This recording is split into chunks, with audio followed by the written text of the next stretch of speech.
Earl Nightingale's insights about imagination and ideas illuminate an incredible truth. The wealth of opportunity often lies within our connections with others. Imagination is not only the seed of innovation, but a critical driver of income and success. Nightingale emphasizes that the most transformative ideas often come from external sources, friends, acquaintances, or even chance conversations. By maintaining an open mind and actively engaging with the thoughts and insights of those around us, we can uncover opportunities that might otherwise remain hidden. In this message, Nightingale also introduces the concept of serendipity, showing how pursuing a meaningful goal can lead to unexpected discoveries and good fortune. He reminds us that success is not achieved in isolation, but through a harmonious blend of creativity, curiosity, and collaboration. This journey of personal renewal and discovery starts with finding a star to steer by, a goal or purpose that fuels our imagination and motivates us to act. Imagination is everything in the income department, too. But as often as not, your best ideas will come from other people. Other people can make you rich if you listen to them. Other people not only have everything we want as far as income is concerned and will gladly give it to us if we'll earn it, they also have the ideas we need if we'll listen to them. Time and again during my business life, the ideas of others have proved to be of enormous value. One idea given to me many years ago by an acquaintance earned my company several $1 million. Another idea, a suggestion at lunch by another acquaintance, resulted in my daily radio program. Another idea worth millions. Others often see things we can do better than we can. We're often too close to ourselves and tend to take ourselves for granted. I don't mean that we should follow every suggestion made to us, not by any means. But every once in a while, someone can drop a handful of diamonds in our lap. We must still follow through with the idea, put it together, cover it with the necessary investment of time, thought, talent, and money. But without the suggestion, we might never have thought of it ourselves. Personal renewal demands that we maintain an open, free-flowing idea system, and we should be as free with our good ideas for others as we are in examining those passed along to us by friends and acquaintances. One idea can make us rich, so that we can then turn to the things we most want to do, if what we most enjoy is not connected with our work. To accomplish anything, as W. McNeill Dixon writes in his interesting book, The Human Situation, you need an interest, a motive, a center for your thoughts. You need a star to steer by, a course, a creed, an idea, a passionate attachment. Men have followed many guiding lights. They've been inspired by love of fame and love of country. They've pursued power, wealth, holiness. They've followed Christ, Muhammad, Napoleon. Something must beckon you or nothing is accomplished. Something about which you ask no questions. Thought needs a fulcrum for its lever. Effort demands an incentive or an aim. We need to know our motive. I know mine, I think. Do you know yours? What makes following our ideas so interesting are the unexpected paths and byways and windfalls that occur along the way, the serendipitous events that unfailingly come to the person in pursuit of a goal. Serendipity means the faculty of making happy and unexpected discoveries by accident. The word was coined by the British author Horace Walpole, who based it on the title of an old fairy tale, The Three Princes of Serendip. The princes in the story were always making interesting discoveries while on a quest for something else. The secret of making serendipitous discoveries is to make certain we're following a star, a cause, a creed, or an idea. It's the secret of what the uninitiated call good luck.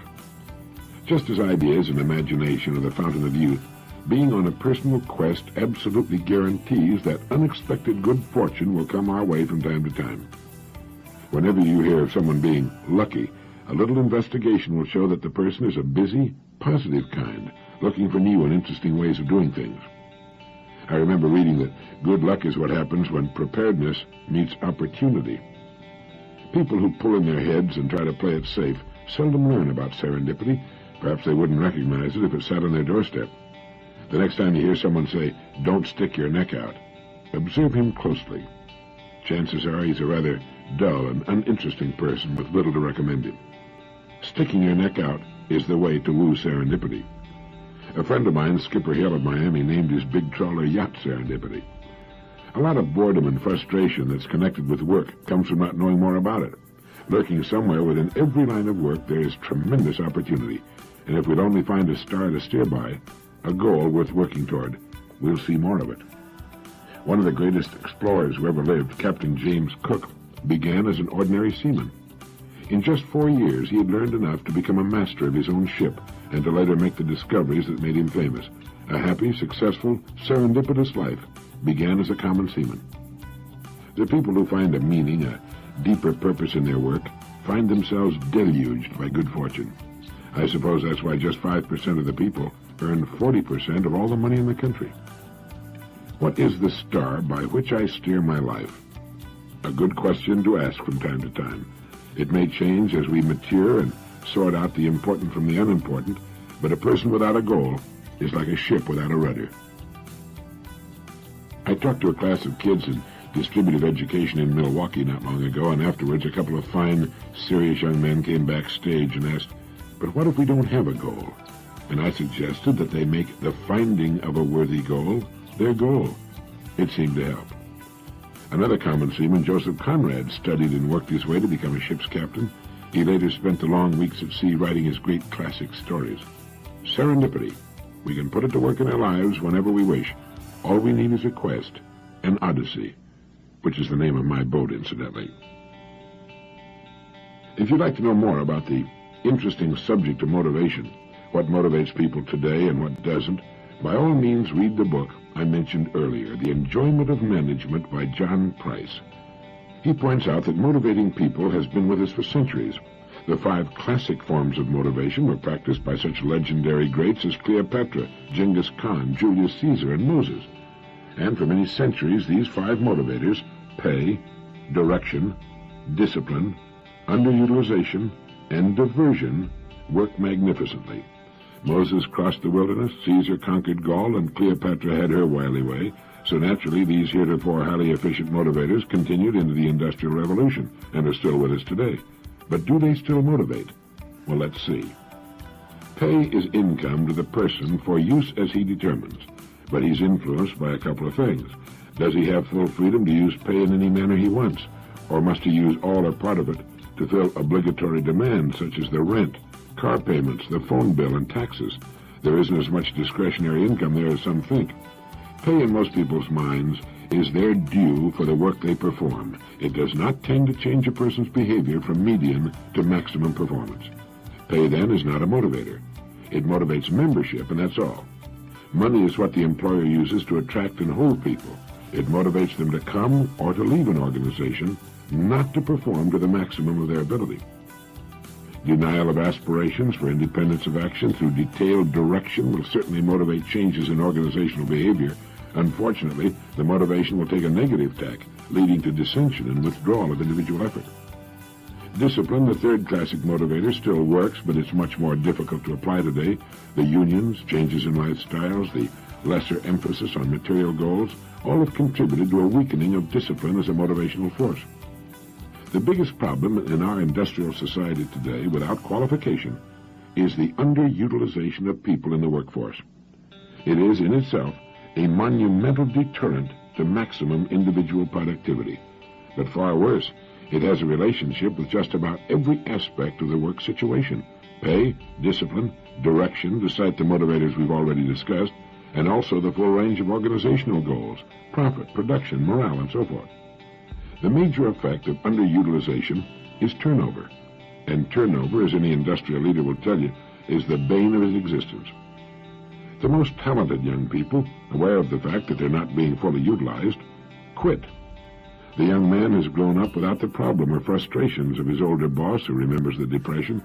He's of a generation unique in sociological history, a generation without substantive problems of personal survival. Often the young men who stay are generally of a less aggressive nature, who eventually will extend the minimum of effort, which ultimately becomes fixed. If they're unable to channel their unused abilities elsewhere, they will, according to Parkinson's law, shrink to fit the job. And finally, diversion, getting people's minds off the unpleasant job, is fast becoming passé. So the 5 classic motivators that have been around since Moses, Julius Caesar, and Cleopatra are pay, direction, discipline, underutilization, and diversion. But in the rapidly changing world of today, they don't seem to work anymore. John Price tells us about 5 more the stable motivators which do. They are growth, achievement, responsibility, recognition, and work nature. First, growth. Growth is of two types, organizational growth and self-developmental growth. For the person to feel meaning in his job and thus give to that job the full measure of his ability requires that he sense the opportunity for promotion beyond his present job, organizational growth, and opportunity for the advancement of his own personal competence. He will, of course, sense opportunity only if there are, in fact, recognizable mechanisms for its realization. These mechanisms, quite simply, are discretionary awards, succession planning procedures, merit increase provisions, and personal development programs. 2. Achievement, according to some professionals in human behavior, is the most important of the needs for the organizational member.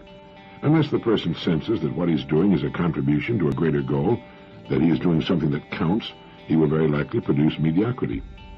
3. A sense of responsibility is third of the 5 motivational needs which must be satisfied for maximum job performance. We do not, as a rule, delegate to people the freedom to act as responsible managers of their own jobs. Everybody is a manager if we think of management as involving the coordination of resources. So creating a feeling of importance and responsibility is the job of the manager today, and unless this feeling is created in the individual, one of the important elements will have been lost. 4. Recognition. The 5 most important words in the language are, I am proud of you. The 4 most important, what is your opinion? The 3 most important, if you please. And the 2 most important, thank you. These are all simple phrases, and they're pretty inexpensive ways to recognize individual performance with personal concern. 5, the last ingredient in the high-performance recipe, is work content, the nature of the job itself. Unless the person has a basic liking for the functions, the tasks, the mechanics of the work he performs, he cannot, by any stretch of the imagination, be motivated to perform at his highest achievement level. I don't mean to imply that the person who doesn't consider his work hobby-like is lost, motivationally speaking, but he must be in agreement with himself, if only subconsciously, on the fundamental desirability of what he's doing. No one can induce this last element. It must be there. We've always tended to look outside for the causes and solutions to the problems that confront us, rather than searching introspectively. You don't make an engine run better by polishing the block. Internal care is what counts. Now I'd like to quote something written by a business consultant friend of mine, Lawrence Harbeck, and published by the Wall Street Journal under the title, Some Plain Truth About Profit. I found it interesting not only for its valuable insights into the economics of free enterprise and the profit system, but also for the clarity with which they're presented, the almost total absence of professional jargon and technical gobbledygook. Free enterprise acknowledges human selfishness and directs it to constructive goals. Partisans of free enterprise claim this is a virtue. They believe selfishness is a fact of life. Opponents express horror at this pragmatic view. They believe government can eliminate human imperfection. Profit brings into sharpest focus the fight between free enterprise and socialism-communism. The battle lines seem to be clear, but they're not. Profit is a deceptive subject, and on no other topic are friends of free enterprise less convincing. Practical businessmen state forthrightly that profit makes the wheels go round. Opponents think they already know this too well, and the fact torments them. Academic proponents of free enterprise unintentionally encourage 2 negative inferences in their usual argument.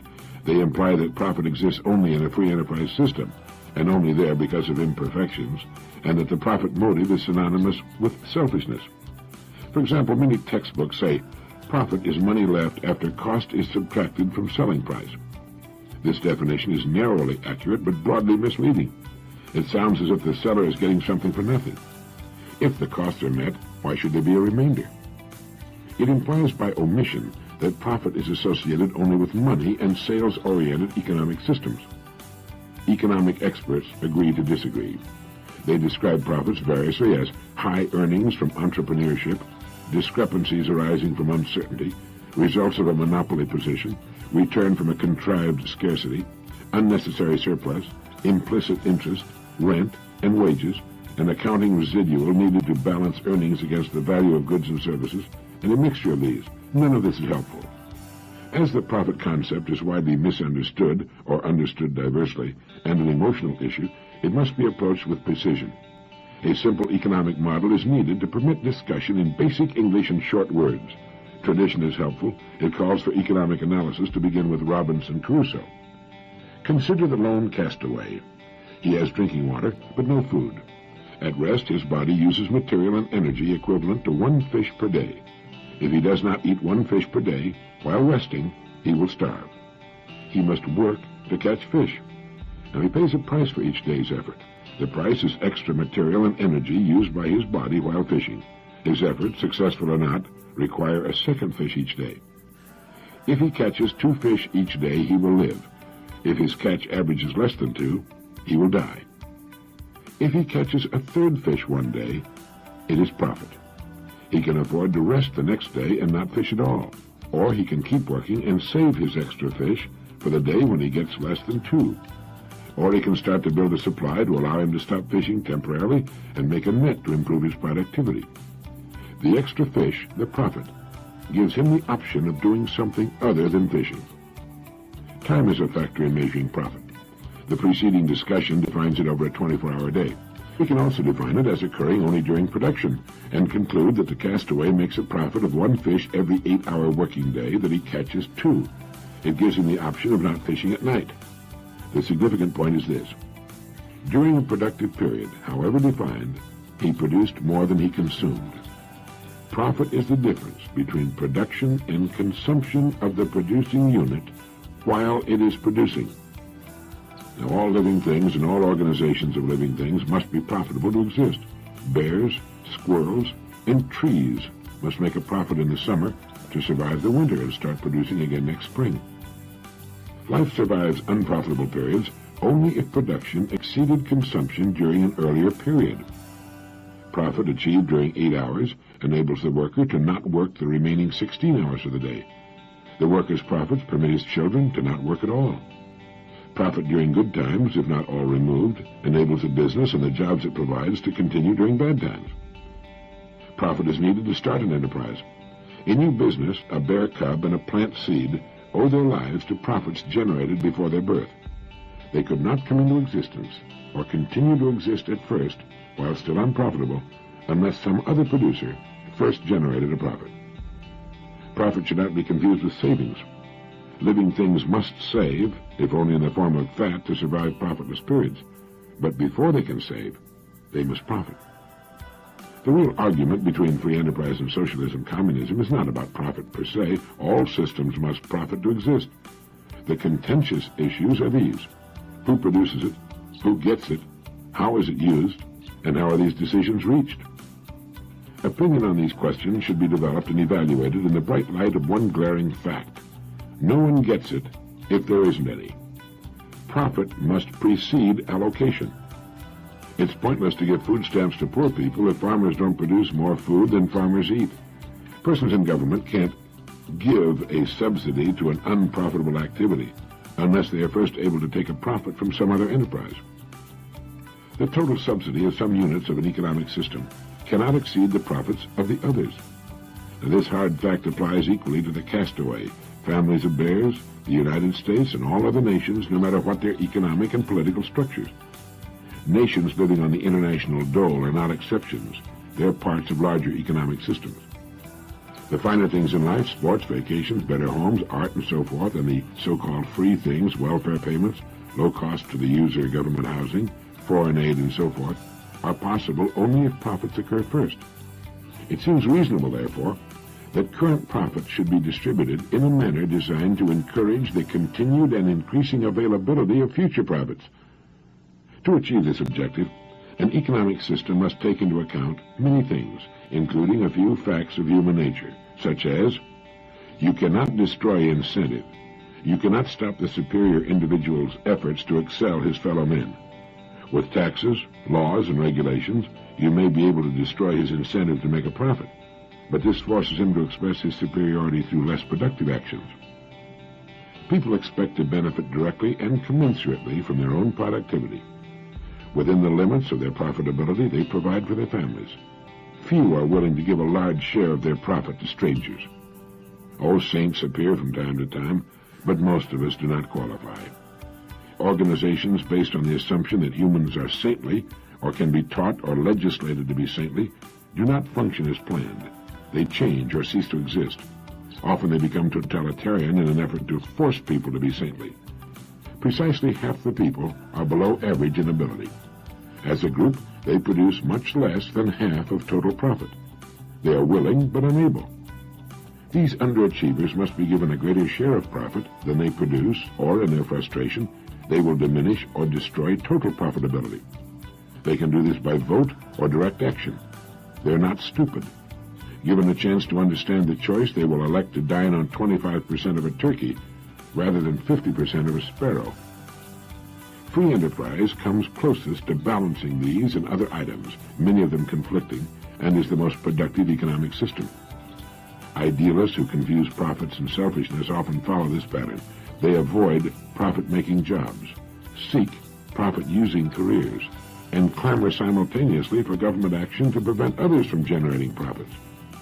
The analogy would be to destroy part of the food and water in a lifeboat because the rowers are getting larger shares than those who cannot or will not help row the boat to safety.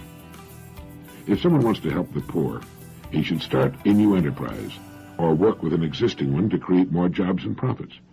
The extra jobs and increased production will provide more help than will militant marching and loud-mouthed sympathy. If a person hopes to use profits as a government employee or a social worker, for example, he should be sure that his political actions do not discourage efficient producers from supplying the profits that permit him to appear altruistic. He should support the economic system that can best support him and those he wishes to help. Free enterprise is superior to socialism and communism in many ways, including profitability. It is not superior because it is profitable, however, but because it is more profitable. When John D. Rockefeller was in his 50s, making $1 million a week, he was told by his physician that unless he changed his living habits, he wouldn't be around much longer to enjoy his rapidly accumulating fortunes. The doctor gave Mr. Rockefeller 3 simple pieces of advice, and, as is often the case, in their simplicity was woven a profound wisdom. This is what Mr. Rockefeller was told. 1. Push yourself away from the table while you're still a little bit hungry. 2. Stop worrying. And 3. Get some regular physical exercise. And that was it. Now, I'd imagine if you went to your doctor to get a complete medical checkup using the latest diagnostic equipment, and if you were given the same advice as Mr. Rockefeller, you'd check off your doctor as a country quack and go out in search of some more sophisticated recommendations. Well, you needn't do that. For there were sophisticated recommendations in the 3-fold prescription given to John D. Rockefeller, and he recognized them. His doctor, in a sense, was a prophet. Strange as it may seem, the health of modern Western man is being destroyed by 3 things: overeating, excessive worrying, and a sedentary existence. In the next 2 issues of Direct Line, I'll be talking about the problems of obesity and anxiety as they relate to health. But for now, let's see if we can get some of the sitters out there off their seats and onto their feet. Let's explore together the possibilities available in our daily lives for increased physical activity. As nearly as I've been able to figure it, there are just 4 basic ways in which a person can find the physical activity his body needs to function at its best. If you can think of others, you might let me know, but for now, here are the 4. The first way is through our daily work. We can get regular physical activity through our work. But the problem is, who works for a living anymore? What I mean, of course, is who toils for a living anymore. Chances are you probably don't, for the opportunities for making a living through physical labor are rapidly disappearing. Don't misunderstand me. I don't mean you don't work hard. You probably work very hard at your job. But what I'm asking is how much muscular strength or endurance does it take to accomplish your work successfully? What demand is put on your heart and lungs? What amount of caloric expenditure is required in your daily occupation? The answer for 9 out of 10 of us is simply that my work does not provide enough physical activity to meet the requirements for keeping my body dynamically healthy. Now, historically, this is a new development. For thousands of years, man had to toil for his livelihood. But even with the fitness rewards from physical labor being what they are, I'm sure we wouldn't care to go back to those conditions. Today, in order to offset the loss of physical activity that has beset man in this era, we need to find a suitable substitute for physical work. And that's where the other 3 ways come in. The second way to increase physical activity, and the most obvious, is through a planned exercise program. This can include joining a group at the YMCA, the Park and Recreation Department, or at your local community center. Or it could be a personal program of regular calisthenics, yoga, jogging, or any of a number of other activities pursued at your local health club or in and around your home. These are the activities most people think of when you mention the word exercise. But calisthenics, jogging, yoga, or isometrics should never, by themselves, be equated with the much broader term, exercise. As fine and helpful as these activities are, they also have an important drawback. They're boring. There's nothing very exciting about staring at your navel for 15 minutes or grunting your way through 25 sit-ups. Yes, they're boring, especially when you're working at them alone without the experience to interject variety. It's formal exercises like these that cause most of our exercise dropouts.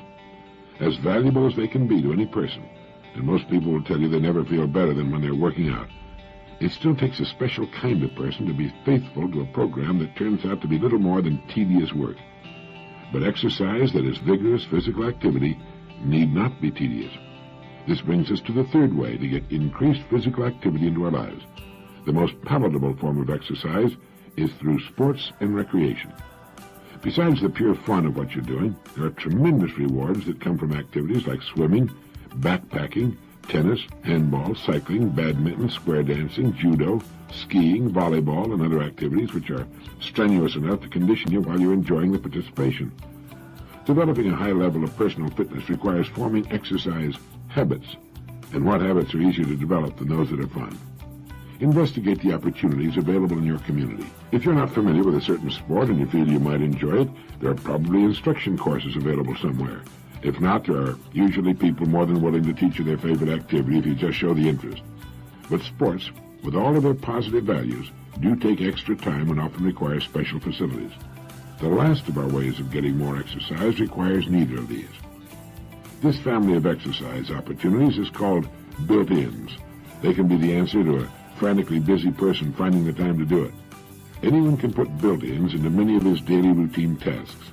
Sandwich them in regularly, and they become a habit, and they take no additional time. Let me give some examples. Try holding your stomach in whenever you're waiting for a red light, or while you're walking. How about riding an exercise bike while you're watching television? Why not use the time it takes to draw your bath water for doing sit-ups or push-ups? One of my exercise friends has a routine he follows each morning while he's getting ready for work. It includes half knee bends while he's brushing his teeth, rising on his toes while washing his face and lathering his beard, toe-touching and stretching while the wash basin is filling, and isometric exercises for his stomach, seat, and legs while shaving. By the way, he also performs isometrics while he's listening to his direct line tapes. Sounds strange? Well, it really isn't. It's simply using to the best advantage that most precious commodity of all, time. With a little imagination, you can find the same kinds of opportunities to add physical activity to your routine functions. You just have to think active. Now, any one of the four areas mentioned, your work, formal exercise, sports and recreation, and built-ins, could provide you with adequate activity to maintain a high state of physical fitness. But the most successful and lasting activity program will undoubtedly combine all four.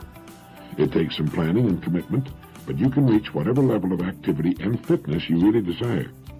Remember, physical fitness is an unusual commodity. You can't buy it, borrow it, or steal it. And once you have it, you can't even store it. To possess it, you must make regular activity a daily habit and physical exertion a part of your life. John D. Rockefeller did. He took the advice of his physician in all three areas. He watched his diet, he sought a more positive approach to problem solving to eliminate worry, and he engaged in physical activity almost daily until he was 90 years of age. These three simple yet profound suggestions given to John D. Rockefeller by his physician turned his life from one of deteriorating health to one of dynamic living. And you know, that way of life is available to each of us. Now to close Direct Line 2, here's an idea if you've been wanting to get away from it all and have the time to get some good ideas. Take your family on a trip around the world. It was done not long ago by a 39-year-old telephone equipment maintenance man. He was what seemed to be a very average man with a very average family, working a very average paying job to make ends meet.